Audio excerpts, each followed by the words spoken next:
Good morning, everyone. I'm Dr. D.K. Miller, the Executive Director for Carolina Collaborative Community Care, and today I have the distinct pleasure of introducing and interviewing two other individuals that we work very closely together with. One of the things that we've been doing as our way of impacting our community and improving the health of our community at 4C has been to start a program that's specifically geared towards men called Tighten It Up. This program was the brainchild of myself and the brainchild of really of Miss Pinckney, and she asked me to come and support her. And this is a program that we have had going on since May of 2024, meeting on a monthly basis to talk about issues that impact men and young men, older men. I think in our society, women have a lot of outlets to address their issues and things of that nature, magazines, groups of women to talk, but men, for various reasons, don't have the same options. And we feel as though by the Tighten It Up initiative, working with Greater Life of Fayetteville and other community partners, that we're able to improve the health of our community, but also provide some resources to young men and teenagers, because in our society, in our communities, unfortunately, we have a lack of good role models for people to follow, and we're hopeful that this Tighten It Up piece is going to be a vehicle to be able to bring change, to help improve the health of our community, and also to help improve the mental health of our young men, teenagers, and older men. So I'm excited about that. So I want to talk a little bit about, for the month of January and February of 2025, we're going to have a very special program that's linked to Tighten It Up. Normally, Tighten It Up only deals and talks with men specifically, but this is going to be it's a family-led focus for the next 2 months. We're going to have men, women, and even some children. And we want to talk about the title that we came up with was called Pieces, which talked about how our families in today's society, many of them are very disconnected and disjointed. And we're hoping to have conversation about what things, strategies, other things that we can provide to families and also provide resources and to help them to strengthen the family bonds, to strengthen those family connections. So I want to talk a little bit about that this morning with Ms. Georgeanna Pinckney. She's the executive director for Greater Life of Fayetteville, and with Mrs. Nadine Crumbie. Nadesha Crumbie. She is a LCSW. I haven't worked with her before directly, but I've gotten introduced to her through some mutual friends. I think she's going to be a great resource, and we certainly want to hear what she has to say. So I think as we kind of get started with this interview, I want to let Mrs. Um, Pinckney talk about her program that she runs with Greater Life of Fayetteville, because it does link into this, and then we'll move forward and have Ms. Crumbie to talk a little bit about her experiences and kind of get set the stage and get us ready for the upcoming event this month and in the month of February. Ms. Pinckney? Awesome. Thank you so much. And I think this is such a phenomenal piece that has been pulled together in reference to our families and the families in the community as a whole. Greater Life of Fayetteville actually was established in 2012 for the um, main points of helping families who children have been suspended out of school, short-term suspension, to be able to help them, to bring them to us and let us work with them with the academics and social skills or interpersonal skills development.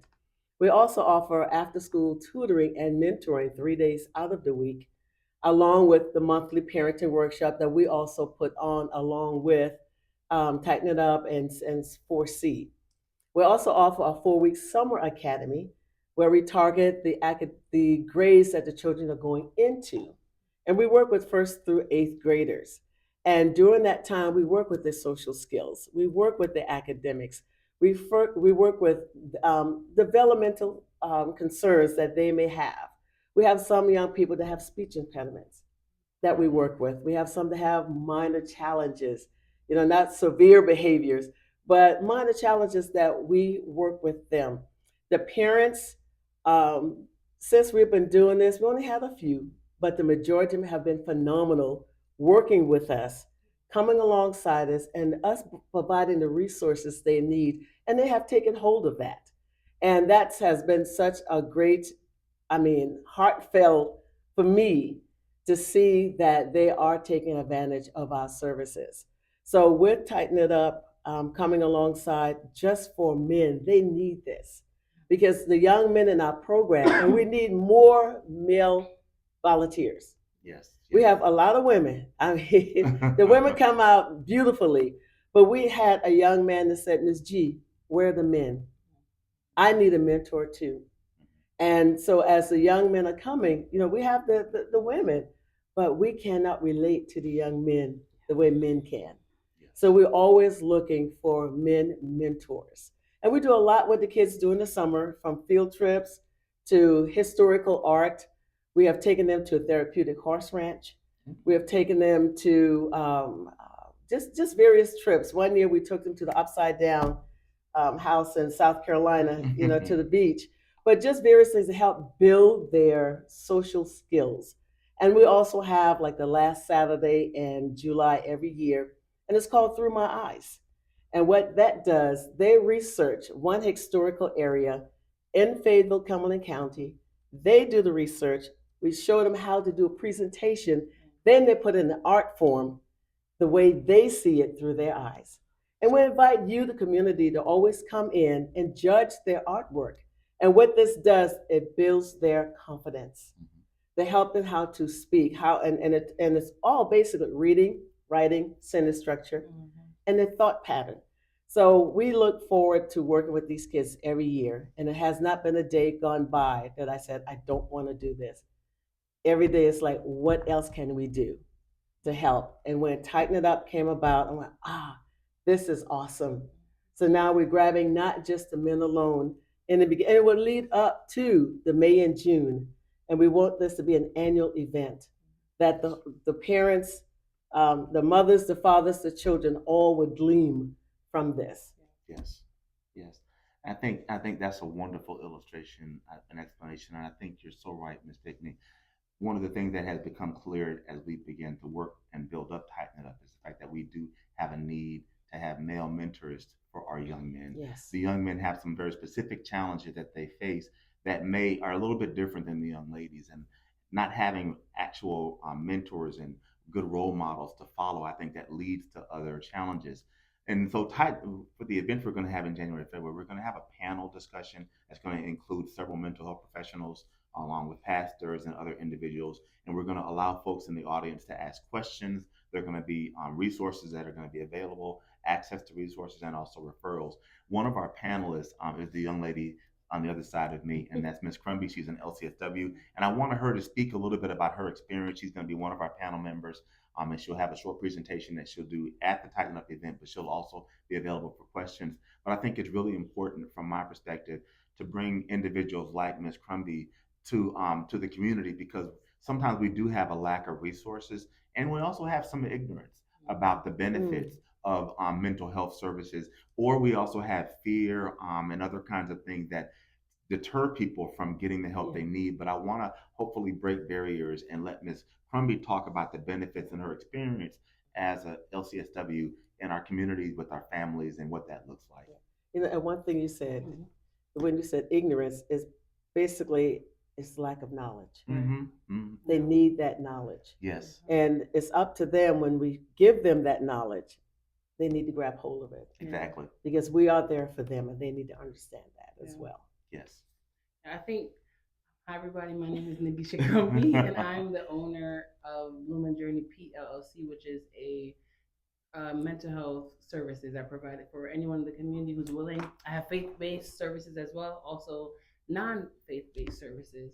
And what I think is important is the focus on the men. So I've been practicing for probably like going on 5 years now, and I can count the amount of male clients that I've had.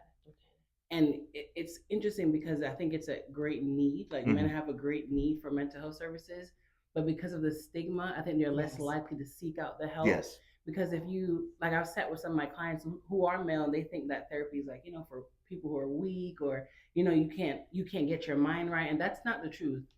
I think everyone can benefit from some type of help, right? Yes. And that's what I think I am. That's why the Lord led me to name my company Bloom and Journey. We're all on a journey together, and sometimes you need someone to come alongside with you and to kind of give you some assistance. And I love the name, Tighten It Up. Like, I think men in our communities, not just the African American community, but all of our communities, need to be reminded that they are the foundation of the families. And if that's weak, our families are weak. Yes. So That's I good. really, That's really, good. I really look forward to, coming alongside with you guys and providing help in any way. And I want to encourage anyone out there who's saying, this sounds like a good idea, but I don't want to come because it might not look right. It might mess up my the perception of me by other people. Yes. At the end of the day, when you are living in your situation, you have to be able to assist yourself, That's right. Mm-hmm. and you have to know what's available for you. And if you don't know, it's ignorance, and at Yes. some point you're gonna want to know. So we Yeah. really, I'm so glad that you all invited me to join you guys in this specific area, because like I said, the father figure is such a major main factor in the family. We thank God for our mothers. I was raised by a single mother, Yes. so I definitely recognize the importance of moms. But if I could have changed it, I would have loved to have my father in my life. And I could see the difference when I began, not to get personal, but when I started having a relationship with my father, I can see the difference in how my life kind of Yes. changed. So Mm-hmm. there is a need for men in our communities. You're so important. Yes. And I Yes. think we hear that a lot. Like Father's Day is always the underplayed Yeah. holiday. Yes. And Mother's Day is Yes. always the Yes. boosted up one. Yes. But Yes. there's such a need for fathers. That's Yes. right. Yes. Men need women need fathers. Yes. Boys need fathers. We all need fathers, and it's so important because of the role that they play. And I would love to support any man who's looking for therapeutic services, or even provide you with instructions on how to find maybe a male therapist. But I've also found that male prefer female therapists, Mm-hmm. and I think that speaks to Wow. the fact that a lot of males mainly have female figures in their lives, so they're Yes. more Yes. comfortable with the Good female, point. the Yes. grandmother, Good with point. the aunties, That's with Yes. with the sisters, as opposed to being comfortable with the father figure. Yes. Because I think fathers have gotten a bad name. Yes, they You have. know. Yes. Yes. Yeah. That That's is so good. Thank you guys for inviting me to kind of just come alongside you guys and to talk about the family structure, and Yes. not just from a mental health perspective, but from a personal perspective, Yeah. and also from just looking at social dynamics, and to see that we need fathers. So I'm really glad to be a part of this initiative. Awesome. Well, we're so grateful, and I think you said a mouthful when you were talking, and I think for me, as a man, I think there are a couple of things that really stick out. I think it's most scientists and physicians will agree that men have a shorter life expectancy than women, about 10 years roughly, and part of that I think is because we as men don't process our mental health as well. You know, a lot of the folks seeking services are females. Unfortunately, when you start looking at suicide deaths and other kinds of death, the folks that are leading in those categories are men, because a lot of times we do have these unresolved traumas and things that we've not really dealt with, and because we feel as though that our manhood is somehow tied to us being manly. And I think even that whole image of what manhood is, I think, has been distorted in many respects. So we want to look a certain way, and men think that you look weak if you ask for help. But I think, unfortunately, I think the strongest people are the folks who know they need help and seek that help. That's right. And I think a lot of times it's, and not only for you, but your point about the family dynamics and the structure is critical. So when you don't have fathers who are not in the home, and you don't have those role models, it negatively impacts the children. And specifically, I think it negatively impacts the young ladies, but the boys even more, especially because boys, when they get to a certain age, they can get as they go through the teenage years or their adolescent years. Even my son, he grew up in a two-parent household. We had struggles with him. We had issues with him. You know, I told my son wanted to be an NBA star, and I said that's fine. I said, but do you realize how many NBA players there are? You know, each one of is no more than less than 250 players in the entire world. I said, so that's not necessarily a realistic goal. I didn't want him to stop thinking about it, but I want him to think about other options. And I think having a conversation about this, I think, allows us to open the door. We're also going to have another young lady with us. She's a nurse practitioner. Her name is Victoria Solstice Jarrett. She works with the UNC School of Nursing, and she's an advanced practitioner. So she actually treats mental health patients with mental health and substance abuse issues and provides medication treatments. So we're going to have professionals there to help. But I just think it's about us trying to have a conversation with families and with mothers. And I think another issue that we don't talk about as much as is custodial parents versus non-custodial Yes. parents. Yes. If you're the custodial parent, you have a certain amount of interaction with the child. The non-custodial parents don't have that. And I think we really want to do what we can to help the children to understand, and the custodial parent to understand that the role that the non-custodial parent can play is vital to the development of the children, Yes, boys it and is. girls. Yes, And we it need to is. really try to encourage that. And part of this is about us also looking at ourselves and say, what can I do to improve things in the family? All of us have a role to play, and I'm just excited about us having a conversation with the professionals and with the religious background, because I think it's also important to understand that those things play a role in how families are structured. And I think we're hurting in our communities now because we don't have that structure, as Ms. Crumbie talked about. And I think we have sometimes the men who do check out, but I think also we have sometimes men they don't check out, but they're not able to have a relationship because of other influences with the custodial parent or the mother or whatever. And we want to be able to recognize what's in the best interest of the child. Yes. And I think that to me is another subtopic that rolls through this conversation. What's in the best interest of the children? Because sometimes that's not going to be what you think it might be, but it needs to be in their best interest. So I'm excited about this, and I appreciate you taking the time. Do you have any closing comments, Ms. Pinckney? Yes, I was itching. Go ahead. Go ahead. But in the past few years, I have met more single dads than anything. Now, they haven't outweighed the single mom or the aunties or the grandmothers, but there's single dads that's really doing a phenomenal job. Yes. And we really invite you to come as well and take part in this conversation, because you may be part of the answer for those who are struggling. Yes, exactly. And we just welcome you. And I applaud you, because men have gotten a bad rap back in the day, but a lot of people don't recognize them enough. Yes. You know, I give kudos to the mothers, because I end up being a single mom when it was a two-parent home. But I put it like this: we weren't in his future. Yes. So I had to be mom and dad. And I remember my son telling me, "Mom, you're doing a great job, but you're not dad. Yes. I need to talk to my dad. I need to talk to a man."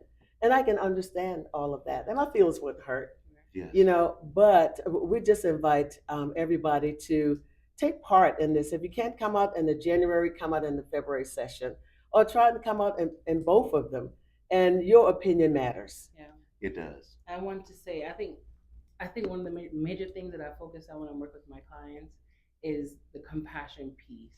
Oftentimes things happen in life where, you know, you have the plan for the two-family home, or you desire that, but then it doesn't work out that way. So then you feel like maybe, you know, I can't.